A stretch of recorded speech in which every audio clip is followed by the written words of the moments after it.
Hello, নমস্কার সবাইকে। আশা করছি তোমরা সবাই খুব ভালো আছো। আমিও এখানে ভালোই আছি। আজকে বৃহস্পতিবার, আর বৃহস্পতিবার মানেই বিশাল কাজ। পুজো থাকবে, রান্না-বান্না, আরও অনেক কিছু। পুজোটাই অনেক টাইম লাগে, তাই পুজোটার আগেই আমি ঘুম থেকে উঠেই রান্নাঘরটা আঁশ হওয়ার আগেই বাসনটা মেজে রেখে দিই। ঠাকুরের বাসনগুলো সব মেজে উল্টে রেখে দিই। তারপরে এবার লেগে পড়েছি জলখাবারের জোগাড়ে। তাই জলখাবারে হবে আজকে আলু বিনসের চচ্চড়ি আর রুটি। সকালে চাটা খেয়েই লেগে পড়েছি জলখাবার রান্না করতে।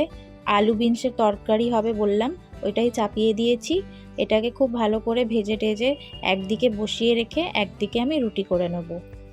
আজকে রান্না করতে করতে বেশ অনেকটা গল্প হবে, কারণ আজকের ব্লগটা উদ্দেশ্য হচ্ছে, কিছুদিন আগে আমি একটা ভুল করেছিলাম ইউটিউবের ভিডিও আপলোড করতে।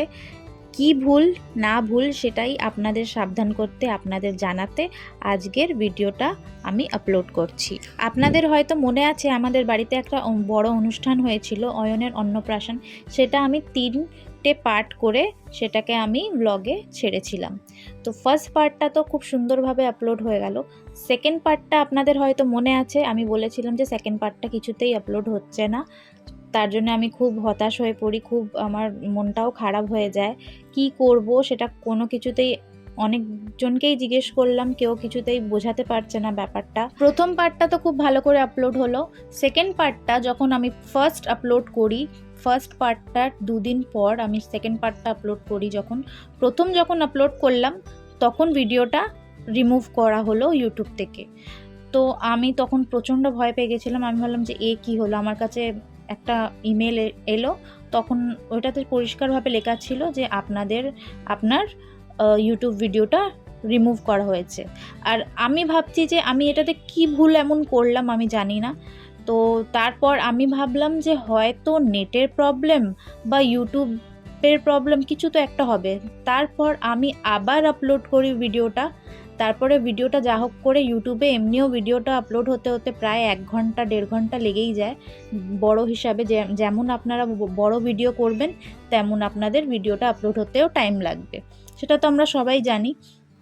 তারপর যখন সেকেন্ড টাইম আমি আপলোড করলাম তখন আবার সেই আপনার রিমুভ করা হয়েছে ইউটিউব থেকে ভিডিওটা। তারপর তো আমার মনটা খুবই খারাপ হয়ে গেল। আমি এত দিন ধরে ভেবেছিলাম যে এটা পুরো আমি ভালো সুন্দর করে ব্লগ করব, আর সেকেন্ড পার্টটা কিছুতেই আপলোড হচ্ছে না। আমি অনেকজনকেই জিজ্ঞেস করলাম, কেউ আমাকে কিছু বোঝাতে পারলো না। আর এইখানে আমাদের জলখাবার খাওয়া হয়ে গেছিলো, ডাল ভাতটা আমি চাপিয়ে দিয়েছিলাম তারপর। আর আজকের চমক হচ্ছে, আমাদের এই বছরের প্রথম ইলিশ আজকে আমরা খাবো। ইলিশটা খুব একটা বড় না, মাঝারি সাইজেরই। আর এই ইলিশটা আজকে আমি ভাপা করব। তাহলে চলুন লেগে পড়ি এবার। ইলিশ ভাপার জোগাড় করতে করতে গল্পটা আগে বাড়াই। তারপর হলো কি, ইউটিউবে মেল তো আসছে, কিন্তু ইউটিউব এবার আমার তখন ভাবছি যে আমার ভুলটা তো বোঝাও, আমি কি ভুলটা করছি, তাহলে আমি ভুলটা শোধরাতে পারবো। ইমেল দিচ্ছে ঠিক আছে, ওইখানে কি ভুল আছে সেটা আমি কিছুতেই আর বুঝতে পারছি না, যে ওই ভিডিওটাতে এমন কি ছিল যে ইউটিউব থেকে ওইটা রিমুভ করা হলো। তারপর রাগও হচ্ছে যে মেলে এটাও বলে দেওয়া উচিত যে ভুলটা কি হয়েছে ওইখানে, তাহলে আমি সুবিধা মতো ঠিক করে দিতে পারি। তাও না, শুধু রিমুভ করা হচ্ছে। অনেক বড় একটা প্যারাগ্রাফ লেখা ছিল, অনেক কিছু লেখা ছিল, কিন্তু কি কারণটা কি সেটা আর লেখা ছিল না। তারপর আমি ভাবতে ভাবতে আমি তারপরে নিজের ভুলটা বুঝতে পেরেছি মানে কি, আমি ট্রাই করলাম, হয়তো এই কারণেই এই ভিডিওটা আপলোড হচ্ছে না বা ইউটিউব থেকে রিমুভ করে দিচ্ছে।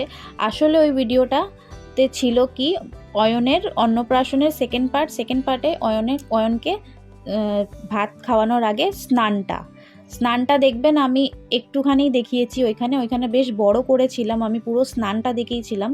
কিন্তু হয়তো তখন ও স্নান করার সময় যেমন বাচ্চাদেরকে স্নান করানো হয়, ও কিছু পড়েছিল না, সেই জন্যেই কিন্তু আমার ভিডিওটা আপলোড হচ্ছিল না।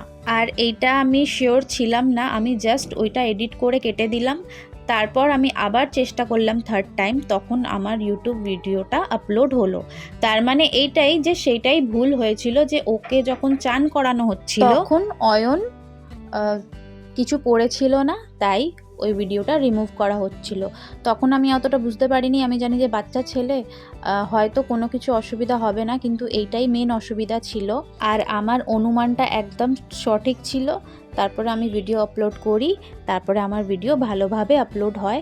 তারপর ওই ভিডিওটাই সবথেকে বেশি, আমার যত বড় ব্লগ আছে সবথেকে বেশি ভিউজ ওই ভিডিওটাতেই আসে, প্রায় 250।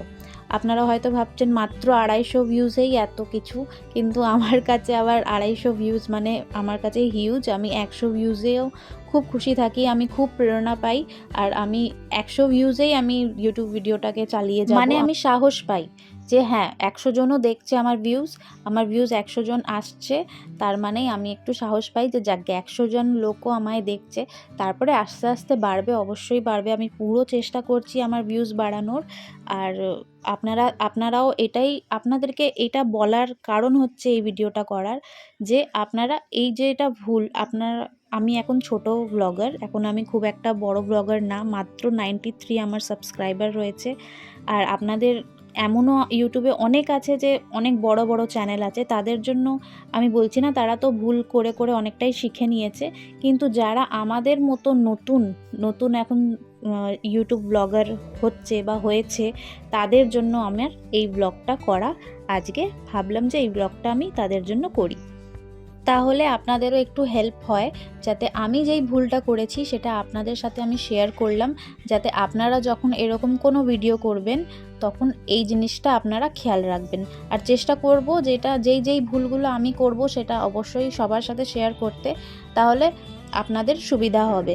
আর এখন ইউটিউবে আমি খুব বুঝে শুনে খুব যত্ন করে ভিডিওগুলো করি, যাতে আমার আর যেন এরকম রিমুভ না হয়। আর এটাতে হতে পারে স্ট্রাইকও হয়ে যেতে পারে, তারপরে আমার ব্লগের চ্যানেলটাও আবার যদি নষ্ট হয়ে যায় সেটাও ভয় আছে। তাহলে আপনারা সবাই খেয়াল রাখবেন এই কথাগুলো। আর আমি এখন ছোট্ট ব্লগার, আমি আগেও বললাম আমার মাত্র 93 সাবস্ক্রাইবার। আর আমার এক্সপিরিয়েন্সগুলো আপনাদের কাছে আমি শুধু শেয়ার করলাম আজকের। আর একদিন আপনাদের আশীর্বাদেও আমার অনেকগুলোই সাবস্ক্রাইবার হবে, অবশ্যই হবে। চলুন তাহলে, আমার এখন ইলিশ মাছের ভাপার জোগাড় গল্প করতে করতে শেষ হয়ে গেল। রান্নাগুলো সব ভালোভাবে করে নিয়েছি। আর এইখানে আমি এবার এটাকে ভালো করে একটা টিফিন কৌটোতে মাছগুলোতে দিয়ে মশলাগুলো দিয়ে ভাপাতে বসিয়ে দেবো। মশলার কৌটোটা একটু ধুয়ে হালকা জল দিয়ে দিলাম, দেব কাঁচা লঙ্কা আর অবশ্যই সর্ষের তেলটা দিয়ে টিফিন কৌটোটা বন্ধ করে আমি স্টিমে বসিয়ে দেব। আজকে তো বৃহস্পতিবার জানেনই, এটা আমি চাপিয়ে এবার স্নানটা করে পুজোটা সেরে নেব, এটা হোক আস্তে আস্তে। আর পুজো করতেই আজকে 1-1.5 ঘন্টা লেগে যায়, বৃহস্পতিবারের পুজো, ঘট বসবে। তাহলে চলুন তাড়াতাড়ি করে এটা চাপিয়ে দিই।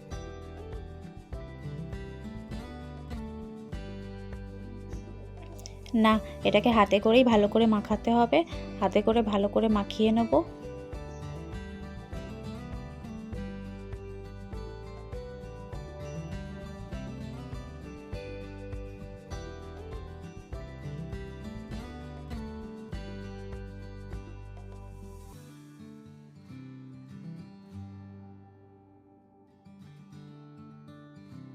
একটা ছোট্ট টুকরো কেটে গন্ধরাজ লেবু একটু দিয়ে দিলাম, এটাতে ফ্লেভার খুবই ভালো আসে। দিয়ে দিলাম কাঁচা লঙ্কা, আর এবার দিয়ে দেব একটু কাঁচা ওপর থেকে সর্ষের তেল।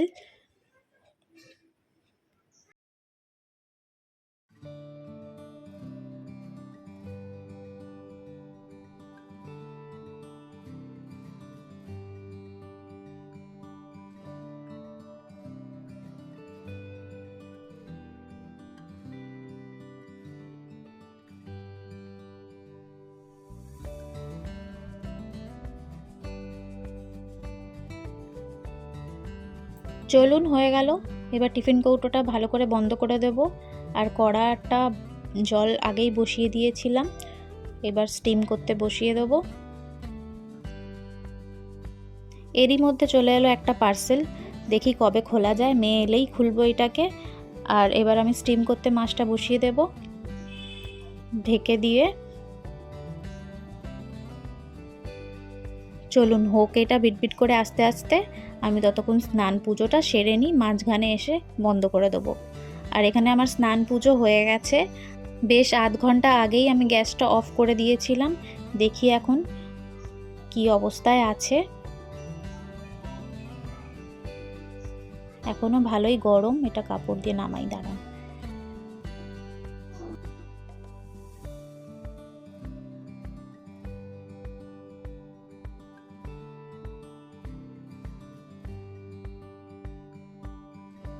ভাপে এত গরমই হয়ে গেছে যে কিছুতেই আমি খুলতে পারছি না, জানেন, অনেকক্ষণ ধরে চেষ্টা করছি। যাকগে, এবার খুললো, দেখি কেমন হয়েছে। চলুন এবার গরম গরম পরিবেশন করে দিই ওদেরকে ডেকে। মেয়ে তো নেই, মেয়ে স্কুল গেছে, ওর বাবাকে ডাকবো আর এবার খেতে দিয়ে দেবো। দুজনে মিলে খেয়ে মেয়ে যখন স্কুল থেকে আসবে তখন খাবে। আর এই যে ইলিশ, একটু হলুদটা কম হয়ে গেছে। যাকগে, যাই হোক, তাহলে চলুন আজকের ব্লগটা এই পর্যন্তই। আপনারা সবাই খুব ভালো থাকবেন, সুস্থ থাকবেন, আর অবশ্যই লাইক, কমেন্ট, সাবস্ক্রাইব করবেন। কেমন লাগলো অবশ্যই জানাবেন। আজকের মতো টাটা।